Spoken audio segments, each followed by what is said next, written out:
வணக்கம் இசை நண்பர்களே. இன்னைக்கு மியூசிக் பண்ணுறதுக்கு என்னென்ன சாஃப்ட்வேர்ஸ் யூஸ் பண்ணுறாங்கங்கிறத பற்றி பார்க்கலாம். மியூசிக் பண்ணுறதுக்கு அடிப்படையாக ஒரு அதாவது டிஜிட்டல் ஆடியோ ஒர்க் ஸ்டேஷன் ரொம்ப முக்கியம். நிறைய பேர் விண்டோஸ் யூஸ் பண்ணுறதுனால நான் இன்னைக்கு இங்கே விண்டோஸ் கம்பேட்டபிள் சாஃப்ட்வேர்ஸ் பற்றி மட்டும் சொல்கிறேன். மார்க்கெட்டில் அவைலபிள் சாஃப்ட்வேர்ஸ்னு பார்த்தா Pro Tools, Cubase, Ableton, FL Studio, இன்னும் நிறைய சாஃப்ட்வேர்ஸ் இருக்குது. இந்த சாஃப்ட்வேர்ஸில் என்னென்ன வித்தியாசம்னு பார்த்தா, ஏபிள்டன், எஃப்எல் ஸ்டுடியோவில் மியூசிக் ப்ரோக்ராமிங் ஈஸியாக பண்ணலாம். நிறைய சவுண்ட்ஸ், அதோட லேயர்ஸ்ன்னு நிறைய ஆட் பண்ணலாம்.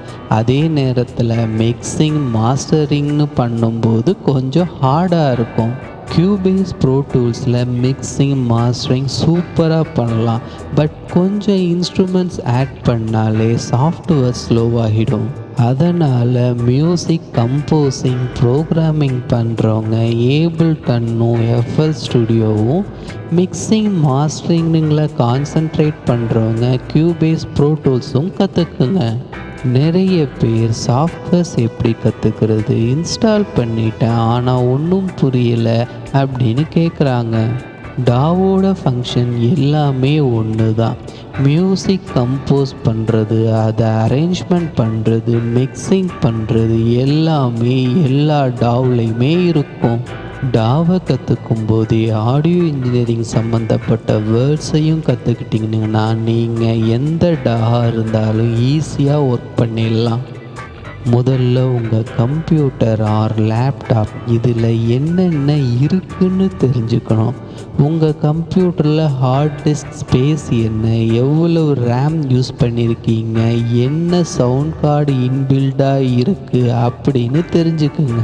என்னென்ன டிரைவர்ஸ் யூஸ் பண்ணணும்னு தெரிஞ்சுக்குங்க. அதுதான் முதல் பாடமே.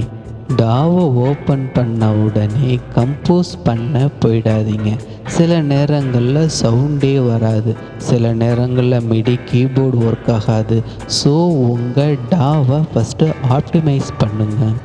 நீங்கள் இன்ஸ்டால் பண்ணின ஏபிள்டன் ஆர் எஃப்எல் ஸ்டுடியோவாக இருக்கட்டும், அதை ஓப்பன் பண்ண உடனே ப்ரிஃபரன்சஸ் ஆர் செட்டிங்ஸ்னு ஒரு வேர்டு இருக்கும், அதை கிளிக் பண்ணுங்கள். இந்த ப்ரிஃபரன்சஸ் தான் உங்கள் டாவை உங்கள் சிஸ்டத்தோட கனெக்ட் பண்ணுது.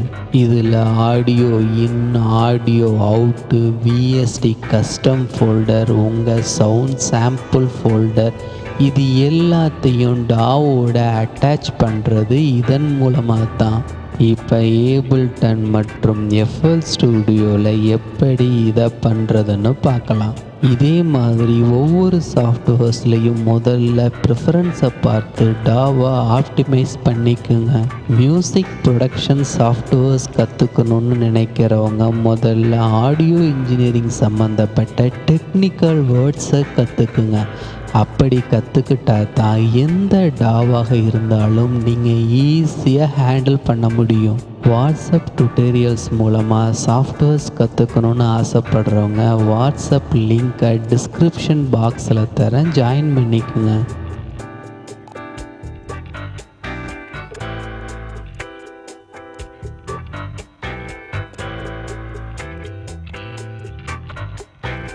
இப்போ எஃப்எல் ஸ்டுடியோவில் செட்டிங்ஸ் எப்படி செட் பண்ணுறதுன்னு பார்க்கலாம். எஃப்எல் ஸ்டுடியோ ஓப்பன் பண்ணோன்னே இந்த மெனு பாரில் file, edit, add, pattern, views, options, tools, help அப்படின்னு இருக்கும். இதில் ஆப்ஷனுங்கிற அந்த மெனுவை கிளிக் பண்ணிங்கன்னா அதில் மிடி செட்டிங்ஸ், ஆடியோ செட்டிங்ஸ் எல்லாம் வரும். இதில் மிடி செட்டிங்ஸ் ஓப்பன் பண்ணீங்க அப்படின்னா உங்களோட மிடி அவுட்புட், இன்புட் காட்டும். இந்த இன்புட்டில் நீங்கள் இன்சர்ட் பண்ணியிருக்கிற மிடி டிவைஸை காட்டும். அப்படி காட்டலைன்னா உங்கள் கீபோர்டோட டிரைவர் கனெக்ட் ஆகலை அப்படின்னு அர்த்தம். இதுக்கு உங்கள் கீபோர்டை யூஎஸ்பிலேருந்து அன்பிளக் பண்ணிவிட்டு மறுபடியும் இன்சர்ட் பண்ணுங்கள். பண்ணதுக்கப்புறம் மறுபடியும் இன்புட் காட்டுதான்னு பாருங்கள். இல்லைன்னா போய் உங்கள் கீபோர்ட் டிரைவரை அப்டேட் பண்ணிக்கங்க. அடுத்து ஆடியோ டயலாக் ஓப்பன் பண்ணிங்கன்னா அதில் இன்புட் அவுட்புட் அப்படின்னு இருக்கும். இதில் இந்த டிவைஸில் கிளிக் பண்ணிங்கன்னா primary sound driver, speakers, ASIO, fast track ASIO and FL ஸ்டுடியோன்னு இருக்கும். ஃபாஸ்ட் ட்ராக் ஏஷியோங்கிறது நான் என்னோட எக்ஸ்டர்னல் சவுண்ட் கார்டு இன்சர்ட் பண்ணியிருக்கிறதுனால காட்டுது. நீங்கள் மேனுவலாக FL ஸ்டுடியோ வச்சுக்கங்க. FL ஸ்டுடியோ வச்சுக்கிட்டிங்கன்னா உங்களுக்கு ஆட்டோமேட்டிக்காக சவுண்ட்ஸ் ஸ்பீக்கர்ஸ்க்குள்ள வந்துடும். FL ஸ்டுடியோ ஏஷியோ இன்சர்ட் பண்ணிங்கன்னா கீழே பஃபர் லென்த்துன்னு ஓப்பன் ஆகும். இந்த பஃபர் லென்த்தில் 256 இல்லை 512 இல்லை 1024 அப்படின்னு நீங்கள் சூஸ் பண்ணிங்க. அது மட்டும் இல்லாமல் ப்ளஸ் நீங்கள் உங்கள் இன்புட்டு அண்ட் அவுட்புட்டு இதில் நீங்கள் செலக்ட் பண்ணிக்கங்க. இங்கே சாம்பிள் ரேட்டுன்னு ஒன்று இருக்கும். சாம்பிள் ரேட்டுங்கிறது பார்த்தீங்கன்னா 44.1K அப்படிங்கிறது CD குவாலிட்டி, 48K அதாவது 48,000ங்கிறது DVD குவாலிட்டி, 96Kங்கிறது டல்ஃபி அட்மாஸ் அதே மாதிரியான குவாலிட்டி, 192K வரைக்கும் இருக்குது. ஆனால் இப்போதைக்கு நம்ம 96K வரைக்கும் தான் யூஸ் பண்ணிக்கிட்டு இருக்கோம். இந்த ஜென்ரல் ஆப்ஷனில் சாஃப்ட்வேரோட ஃபங்க்ஷன்ஸை, பேசிக் ஃபங்க்ஷன்ஸை நம்ம ஃபிக்ஸ் பண்ணுறது. இதை நீங்கள் ஒரு வாட்டி கோ த்ரூ பண்ணிவிட்டு உங்களுக்கு எது தேவையோ அதை நீங்கள் கிளிக் பண்ணி யூஸ் பண்ணிக்கலாம். இந்த ஃபைல் மெனுவில் ஆட்டோ சேவ்னு ஒரு ஆப்ஷன் இருக்கும். ஆட்டோ சேவ்ங்கிறது உங்கள் FL ஸ்டுடியோ எவ்வளோ நிமிஷத்துக்கு ஒரு வாட்டி ஆட்டோ சேவ் ஆகணும் அப்படிங்கிறத நீங்கள் வச்சுக்கிறது. அதுக்கப்புறம் ப்ளகின்ஸ்னு ஒன்று இருக்கும். இந்த ப்ளகின்ஸில் மேனேஜ் ப்ளகின்ஸை நீங்கள் கிளிக் பண்ணீங்க அப்படின்னா அது ஒரு டயலாகை ஓப்பன் பண்ணும். அதில் உங்கள் தேர்ட் பார்ட்டி VSTs எந்தெந்த ஃபோல்டரில் வச்சுக்கிறீங்களோ அந்தந்த ஃபோல்டரை நீங்கள் ஆட் பண்ணிக்கலாம். இந்த FL ஸ்டுடியோ ப்ளக் மேனேஜரில் உங்கள் தேர்ட் பார்ட்டி ப்ளகின்ஸை நீங்கள் ஆட் பண்ணிக்கலாம். இங்கே ஓரமாக ஃபோல்டர் சிம்பிள் கொடுத்துருக்கோம். அதை நீங்கள் கிளிக் பண்ணிவிட்டு உங்கள் தேர்ட் பார்ட்டி ப்ளகின்ஸை எங்கே வச்சுருக்கீங்களோ அந்த ஃபோல்டரை நீங்கள் கிளிக் பண்ணி ஓகே கொடுத்துட்டு இந்த மேலே இருக்கிற ஸ்டார்ட் ஸ்கேனை ப்ரெஸ் பண்ணிங்கன்னா ஆட்டோமேட்டிக்காக உங்கள் தேர்ட் பார்ட்டி ப்ளகின்ஸ் உள்ளார வந்துடும். நீங்கள் ஸ்கேன் பண்ணலைனாலோ இல்லை நீங்கள் தேர்ட் பார்ட்டி ப்ளகின்ஸை ஃபோல்டரை இன்சர்ட் பண்ணலைனாலும் உங்களுக்கு இன்ஸ்டால் பண்ண தேர்ட் பார்ட்டி ப்ளகின்ஸ் உள்ளே வராது. ஸோ தேர்ட் பார்ட்டி ப்ளகின்ஸை இந்த ஃபோல்டரில் நீங்கள் இன்ஸ்டால் பண்ணியிருக்கீங்க அப்படிங்கிறதையும் நீங்கள் செக் பண்ணி வச்சுக்கோங்க. அடுத்தது கீழே ஃபோல்டர்னு ஒரு ஆப்ஷன் இருக்கும்.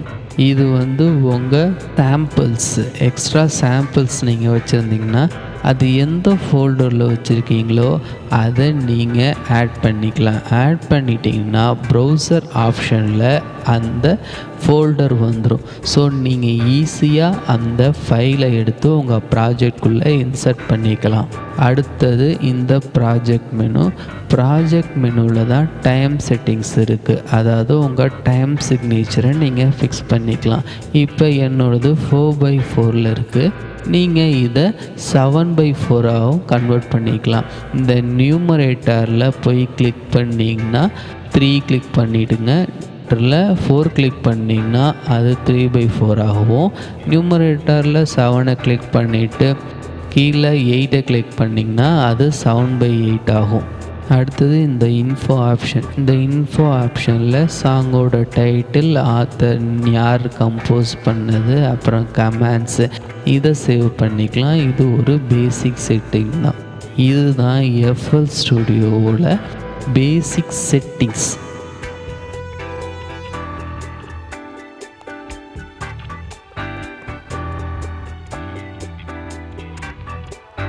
இப்போ அதே செட்டிங்ஸை ஏபிள்டனில் எப்படி பண்ணுறதுங்கிறத நம்ம பார்க்கலாம். ஏபிள்டனில் ஆப்ஷனுங்கிற ஒரு மெனு இருக்கும். அந்த மெனுவை கிளிக் பண்ணிங்கன்னா கீழே ப்ரிஃபரன்சஸ் அப்படின்னு இருக்கும். அந்த ப்ரிஃபரன்ஸை கிளிக் பண்ணிங்கன்னா ஒரு டயலாக் ஓப்பன் ஆகும். இந்த டயலாக் வழியாக தான் நம்ம இந்த செட்டிங்ஸை செட் பண்ண போகிறோம். இந்த டயலாகில் லுக் ஃபீல் அப்படின்னு ஒரு வேர்டு இருக்கும். அதை கிளிக் பண்ணிங்கன்னா அது ஏபிள்டனோட அவுட்டர் லேயர் எப்படி இருக்கணும் அப்படிங்கிறத காட்டும். நீங்கள் இப்போ இதில் கலரை மாற்றுறது அப்படிங்கிறதுனா கூட பண்ணிக்கலாம். அடுத்தது ஆடியோங்கிற ஆப்ஷன் இருக்கும். அந்த ஆப்ஷனை கிளிக் பண்ணிட்டீங்கன்னா உங்கள் டிரைவரை இன்சர்ட் பண்ணலாம். அதாவது அதில் எஃப்எல் ஸ்டுடியோ ஏஷியோ இன்சர்ட் பண்ணோம்.